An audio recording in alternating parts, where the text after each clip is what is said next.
دیا گیا ہے، اے لوگو جو ایمان لائے ہو اللہ کا تقوی اختیار کرو، اللہ سے ڈرو جیسے ڈرنے کا حق ہے، تمہاری موت نہ آئے مگر اس حال میں کہ تم فرما بردار ہو۔ سوال یہ پیدا ہوتا ہے کہ شادی کا موقع ہے اور 4 مرتبہ اللہ سے ڈرنے کا حکم ہے، وہ کیوں؟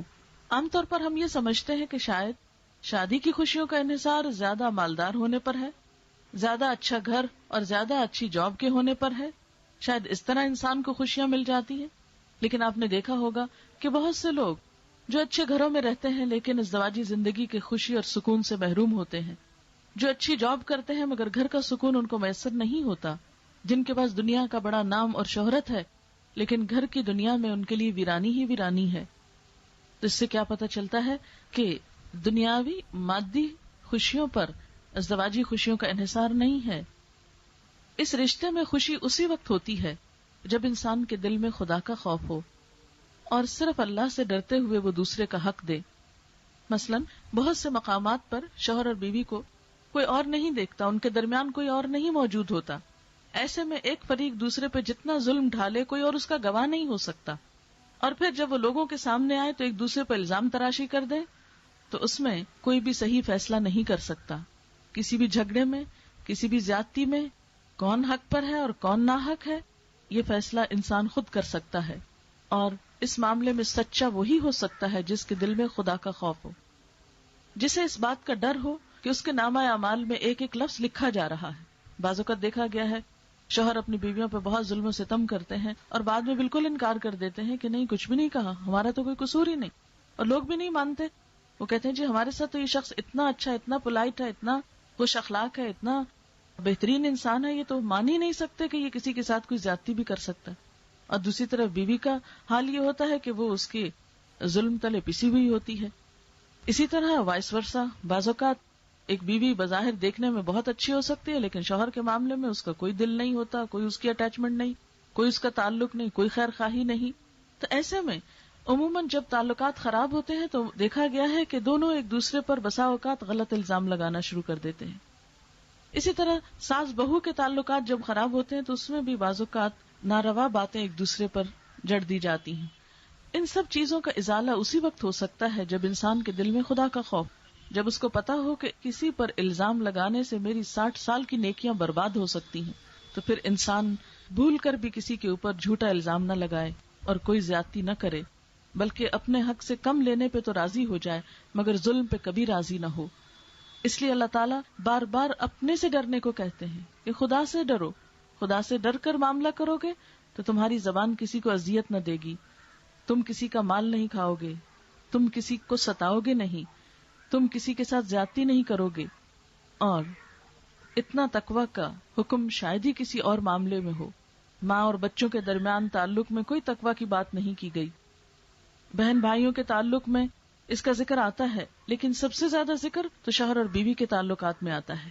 اور پھر اس خطبے کے آخر میں فرمایا کہ اصل کامیابی اس کی ہے جو اللہ اور اس کے رسول کی اطاعت کرے۔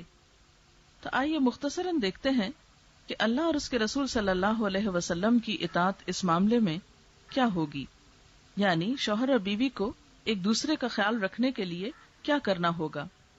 اس میں کچھ فرائض تو میں شوہر کے بتاؤں گی جو بیویوں کے حقوق ہیں، اور پھر کچھ فرائض بیویوں کے جو شوہر کے حقوق ہیں۔ سب سے پہلی بات تو اللہ تعالیٰ نے مردوں کو یہ حکم دیا ہے قرآن پاک میں کہ وہ بیویوں کے ساتھ اچھا سلوک کریں۔ اللہ تعالیٰ کا ارشاد ہے وَعَاشِرُوهُنَّ بِالْمَعْرُوفِ، اور ان کے ساتھ بھلے طریقے سے زندگی بسر کرو، معروف طریقے سے زندگی بسر کرو۔ معروف کا کیا مطلب ہے؟ یعنی ایسا تعلق کہ جس پر کوئی انگلی نہ اٹھا سکے، تمہیں کسی ظلم کا اندیشہ نہ ہو۔ پھر اسی طرح نبی صلی اللہ علیہ وسلم نے خاص طور پر تلقین کرتے ہوئے فرمایا کہ بیویوں کے معاملے میں خدا کا خوف کرو۔ آپ صلی اللہ علیہ وسلم نے فرمایا لوگو سنو، عورتوں کے ساتھ اچھے سلوک سے پیش آؤ، کیونکہ وہ تمہارے پاس قیدیوں کی طرح ہیں، تمہیں ان کے ساتھ سختی کا برتاؤ کرنے کا کوئی حق نہیں سوائے اس صورت کے جب ان کی طرف سے کوئی کھلی ہوئی نافرمانی سامنے آئے۔ پھر اسی طرح آپ نے فرمایا کہ دیکھو سنو، تمہارے کچھ حقوق تمہاری بیویوں پر ہیں اور تمہاری بیویوں کے کچھ حقوق تم پر ہیں۔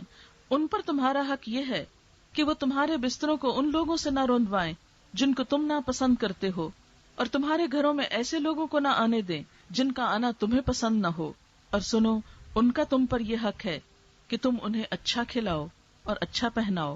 تو معروف طریقے سے بیوی کے ساتھ گزر بسر کرنے کا مطلب کیا ہے؟ کہ اس پر ظلم و زیادتی نہ کی جائے، ناروا الزام تراشی نہ کی جائے، اور ان کو اچھا کھانا اور اچھا لباس مہیا کیا جائے جو کسی بھی شخص کی حیثیت کے مطابق ہو، یعنی خرچ دینے کے معاملے میں بیویوں کو ستایا نہ جائے۔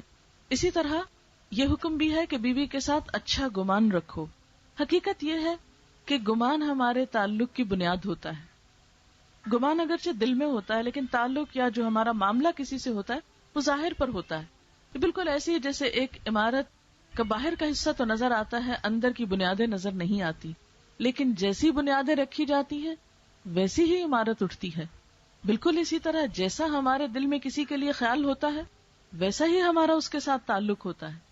مثلاً آپ کسی کو دیکھ کر ایک دم خوش ہو جاتے ہیں، کیوں؟ اس لیے کہ آپ کا گمان اس کے لیے اچھا ہوتا ہے۔ کسی کو دیکھتے ہی آپ کے دل پہ ایک بوجھ پڑنے لگتا ہے اور آپ اس کی شکل نہیں دیکھنا چاہتے، کیونکہ آپ کے دل میں اس کے لیے جگہ نہیں۔ تو دل کا اچھا رکھنا اور گمان کا اچھا رکھنا تعلقات کے لیے بہت اہمیت رکھتا ہے اور بنیادی حصہ ہے اس کا۔ اس لیے کیا حکم ہے کہ بیوی کے ساتھ خوش گمان رہا جائے، اور یہاں تک فرمایا فَإِن كَرِهْتُمُوهُنَّ، اگر تم ان سے کراہت بھی کرتے ہو، ناپسند بھی ہے تم کو، فَعَسَىٰ أَن تَكْرَهُوا شَيْئًا وَيَجْعَلَ اللَّهُ فِيهِ خَيْرًا كَثِيرًا، تو ہو سکتا ہے کہ ایک چیز تمہیں ناپسند ہو اور اللہ تعالیٰ اسی میں تمہارے لیے بہت بڑی بھلائی رکھتے۔ ہو سکتا ہے اس بیوی سے تمہیں بہت اچھی اولاد ملے، تمہارے دین و دنیا اور آخرت سنور جائے۔ اس لیے چھوٹی چھوٹی بات کو بہانہ بنا کے انہیں ستاؤ مت۔ نبی صلی اللہ علیہ وسلم نے فرمایا کوئی مومن اپنی مومنہ بیوی سے نفرت نہ کرے، اگر بیوی کی کوئی عادت اس کو ناپسند ہے تو ہو سکتا ہے دوسری پسند آ جائے۔ یعنی ایک انسان صرف برائیوں کا مجموعہ تھوڑی ہو سکتا ہے، یعنی برائیوں کا مجموعہ تو شیطان ہی ہو سکتا ہے، اور صرف نیکی کا مجموعہ تو فرشتہ ہی ہو سکتا ہے۔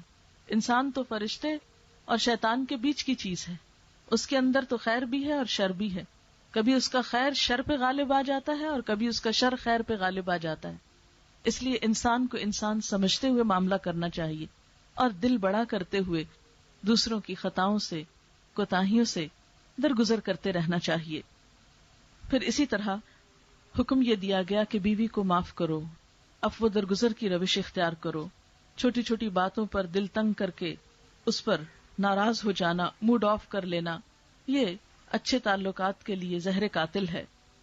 ارشاد باری تعالیٰ ہے یا ایھا الذین آمنوا ان من ازواجکم واولادکم عدوا لکم فاحذروہم وان تعفوا وتصفحوا وتغفروا فان اللہ غفور رحیم۔ مومنو، تمہاری بعض بیویاں اور بعض اولاد تمہارے دشمن ہیں، ان سے بچتے رہو، اور اگر تم معاف کر دو، درگزر کرو، چشم پوشی سے کام لو، تو یقین رکھو خدا بہت زیادہ رحم کرنے والا ہے۔ معاف کرنے کے لیے 3 الفاظ ہیں قرآن پاک میں جو مختلف جگہوں پر آئے، لیکن جب گھر والوں سے معاملہ ہو تو یہ تینوں اکٹھے کر دیے گئے کہ ان کے ساتھ تو چونکہ زیادہ معاملہ ہے اور ان کے اندر باہر ہر چیز سے تم واقف ہو، لہٰذا ان کی بہت سی کمزوریاں تمہارے سامنے آئیں گی۔ ایسے میں چھوٹی سی بات کو بہانہ بنا کے رشتوں کو کاٹو مت، ایک دوسرے کو ستاؤ مت، معاف کرنا سیکھو، 1 بار 2 بار 3 بار، بار بار، کیونکہ اس کے بغیر گزارا نہیں ہو سکتا۔ پھر فرمایا کہ بیوی کے ساتھ خوش اخلاقی کا برتاؤ کیا جائے، محبت سے پیش آیا جائے۔ آپ صلی اللہ علیہ وسلم نے فرمایا کامل ایمان والے مومن، یعنی مکمل ایمان ان مومنوں کا ہے جو اپنے اخلاق میں اچھے ہیں، یعنی جب تک اخلاق اچھا نہ ہو تو ایمان مکمل نہیں ہوتا۔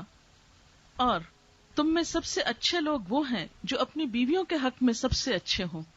یعنی کسی انسان کے اخلاق کا پیمانہ یہ نہیں کہ اس کے کولیگز کیا کہتے ہیں اس کو، یا باہر اس کا کیسا نام ہے، یہ دیکھا جائے گا کہ اس کی بیوی کے نظر میں اس کا مقام کیا ہے، کیونکہ حقیقی پیمانہ تو اسی کے پاس ہے جانچنے کا۔ باہر وقتی طور پر انسان تھوڑی دیر کے لیے تو اچھا بن کر آ سکتا ہے، لیکن کسی کی حقیقی اچھائی اسی وقت کھلتی ہے جب وہ اپنے گھر والوں کے سامنے ہوتا ہے۔ حضرت عائشہ فرماتی ہیں کہ میں نبی صلی اللہ علیہ وسلم کے ہاں گڑیوں سے کھیلا کرتی تھی، میری سہیلیاں بھی میرے ساتھ کھیلتی، جب آپ تشریف لاتے تو سب ادھر ادھر چھپ جاتی، آپ ان کو ڈھونڈ ڈھونڈ کر میرے پاس بھیجتے تاکہ وہ میرے ساتھ کھیلیں۔ اس سے آپ دیکھیے کہ پیغمبر کا اسوہ حسنہ کیا ہے، کہ وہ اپنی بیوی کے ان جذبات کا بھی کتنا خیال رکھتے ہیں۔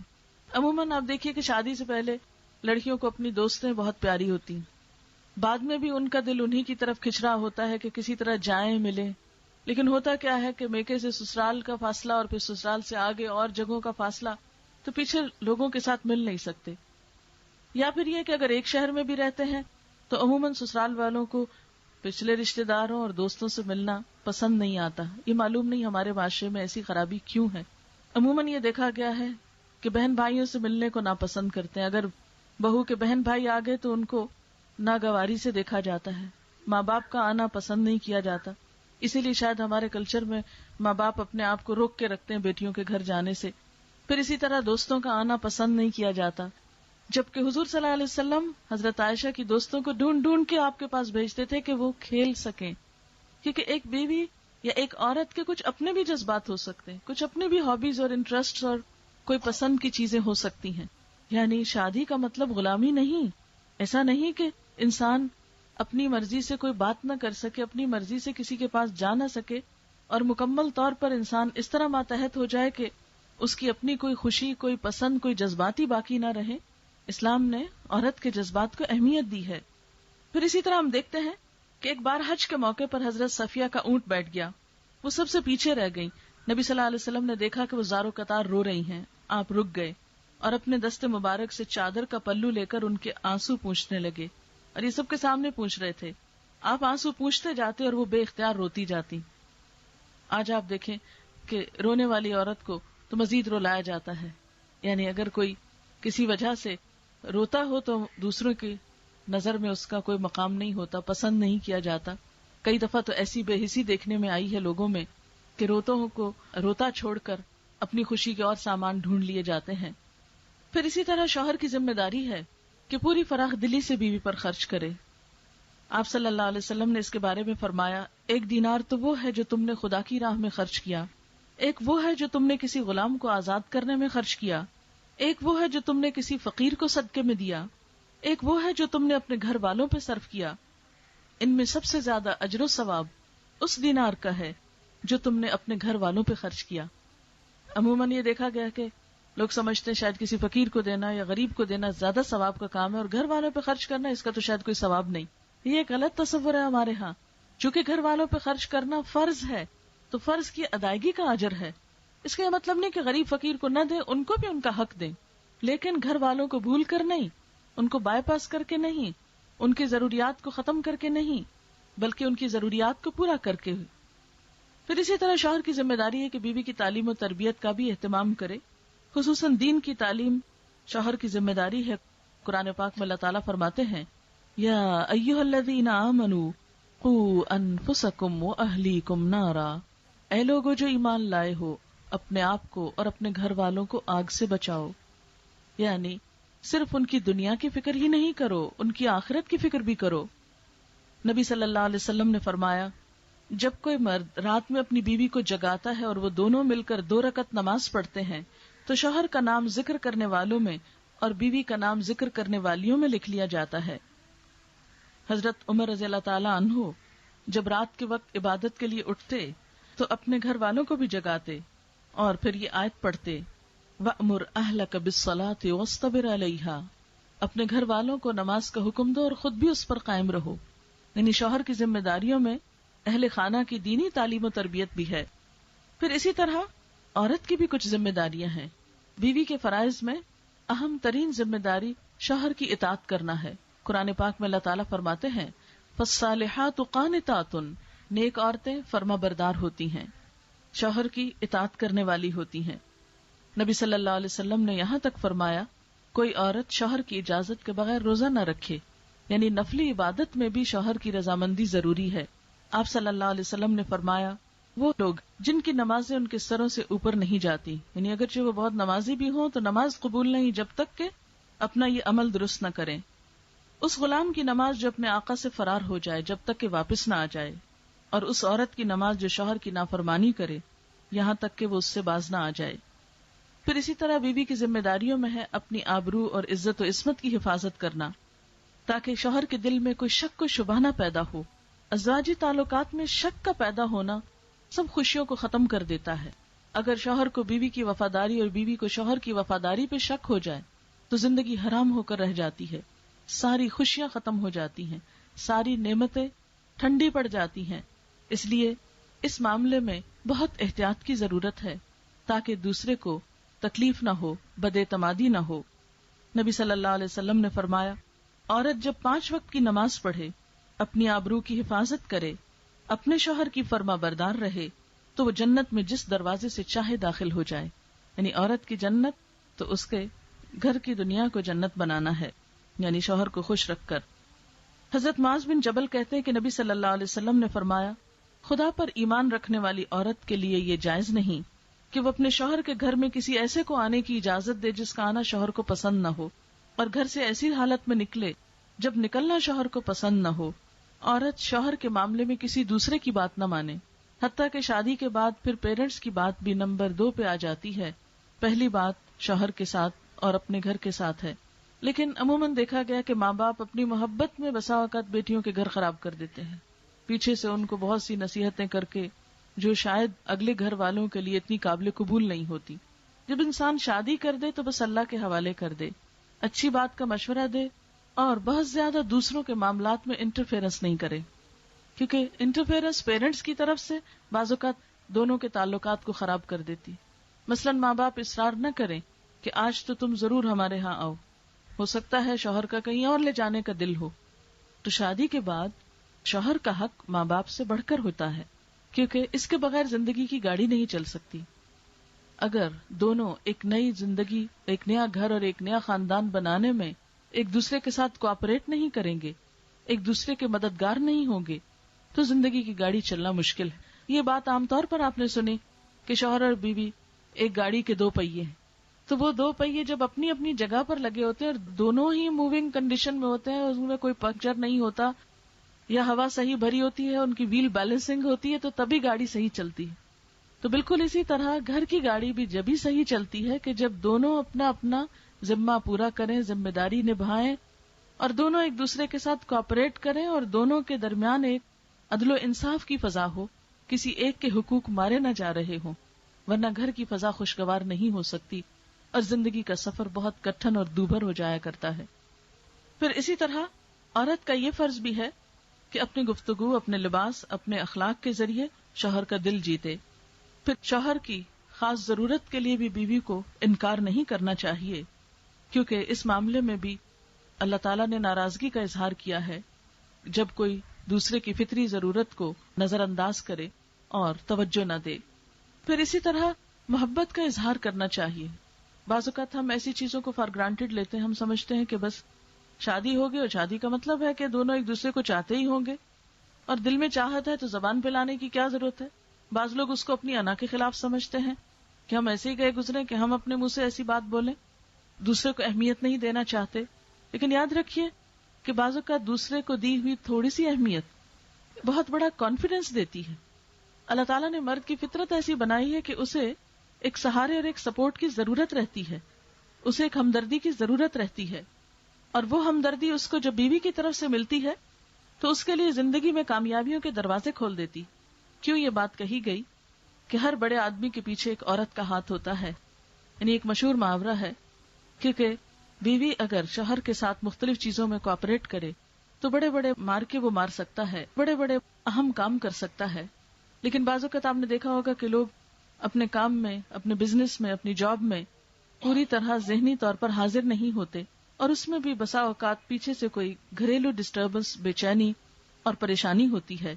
تو اس معاملے میں بہت سی ایسی چیزوں سے بے نیاز کرنا چاہیے، بہت سے غم اپنی ذات پہ لے کر دوسرے کے لیے خوشی کا سامان پیدا کرنا چاہیے، تاکہ وہ مثلا ملک و ملت کے بڑے فائدوں کے لیے، انسانیت اور بھلائی کے بڑے کاموں کے لیے آگے بڑھ سکیں.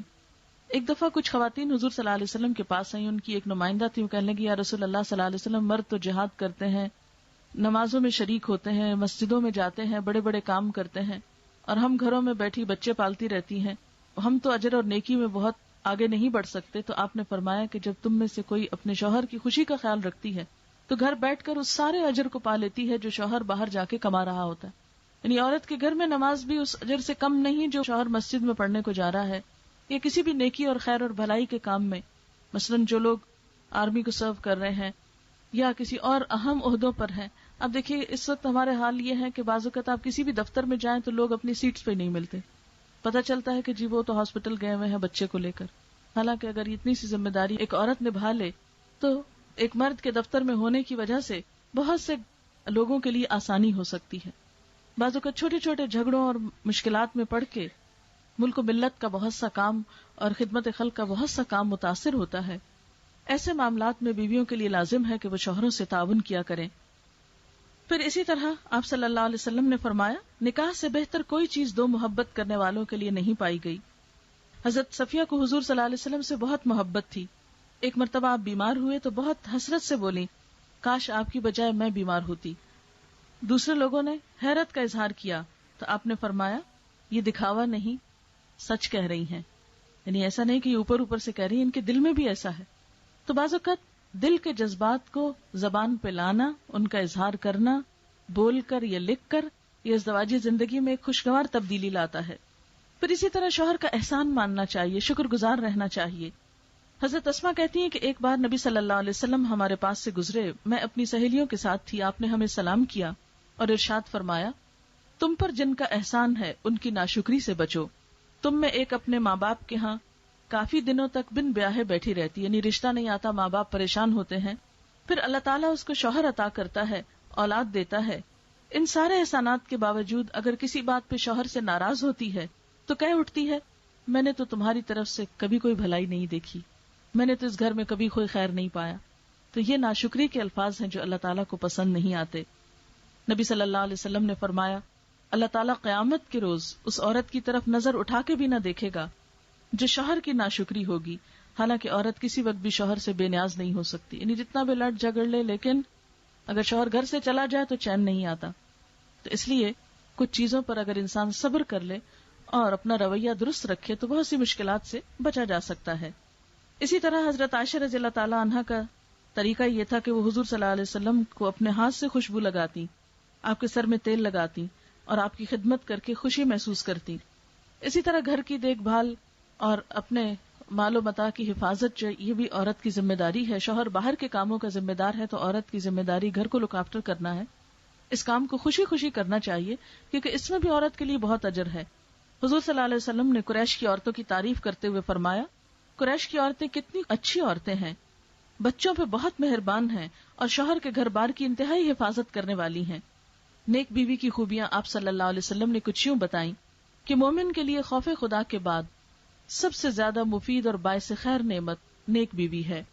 جب وہ اسے کسی کام سے کہے، یعنی شوہر بیوی کو کوئی کام کہے تو خوشی سے کر دے، جب اس پہ نگاہ ڈالے تو اس کو خوش کر دے، جب اس کے بھروسے پہ قسم کھا بیٹھے تو اس کی قسم پوری کر دے، جب وہ کہیں چلا جائے تو اس کے پیچھے اپنی عزت و آبرو کی حفاظت کرے، اور شوہر کے مال اور اسباب کی نگرانی میں شوہر کی خیرخواہ اور وفادار رہے.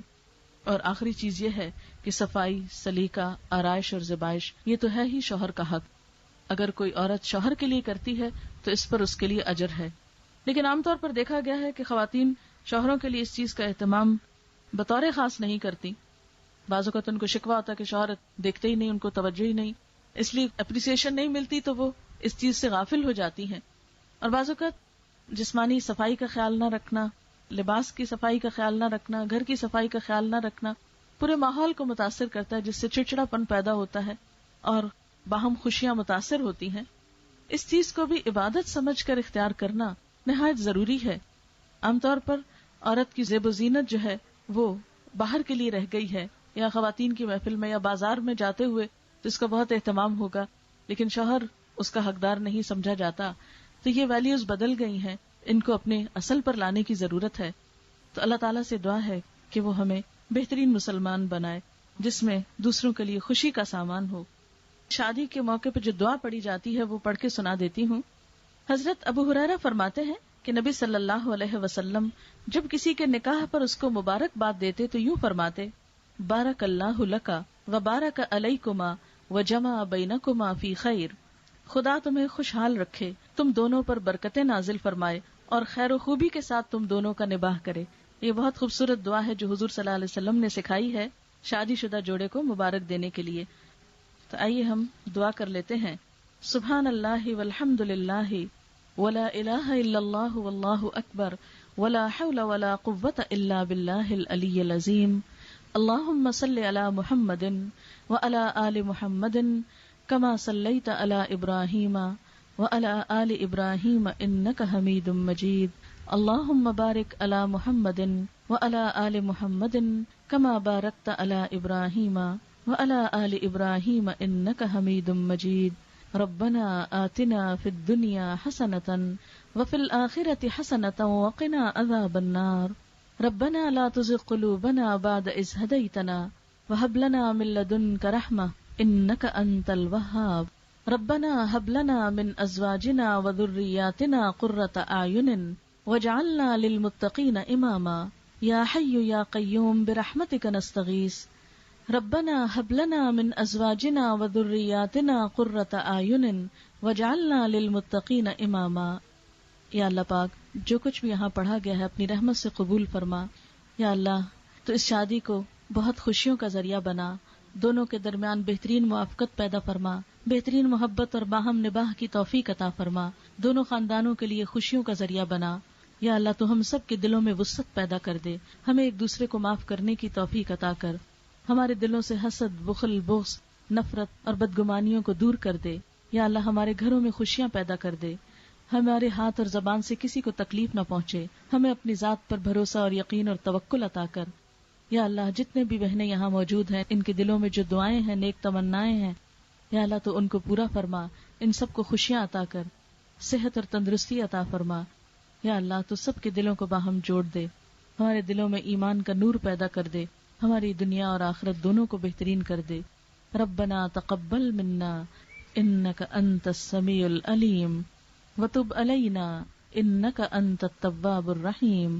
وصلی اللہ تعالی علی خیر خلقہ محمد وعلی آلہ واصحابہ واہل بیتہ اجمعین برحمتک یا ارحم الراحمین.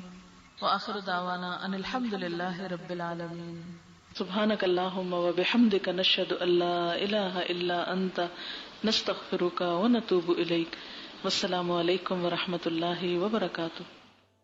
ویڈیو کے نیچے سبسکرائب کے بٹن پہ کلک کریں، بیل کے آئیکن پہ کلک کیجیے تاکہ ہر نئی ویڈیو کی نوٹیفیکیشن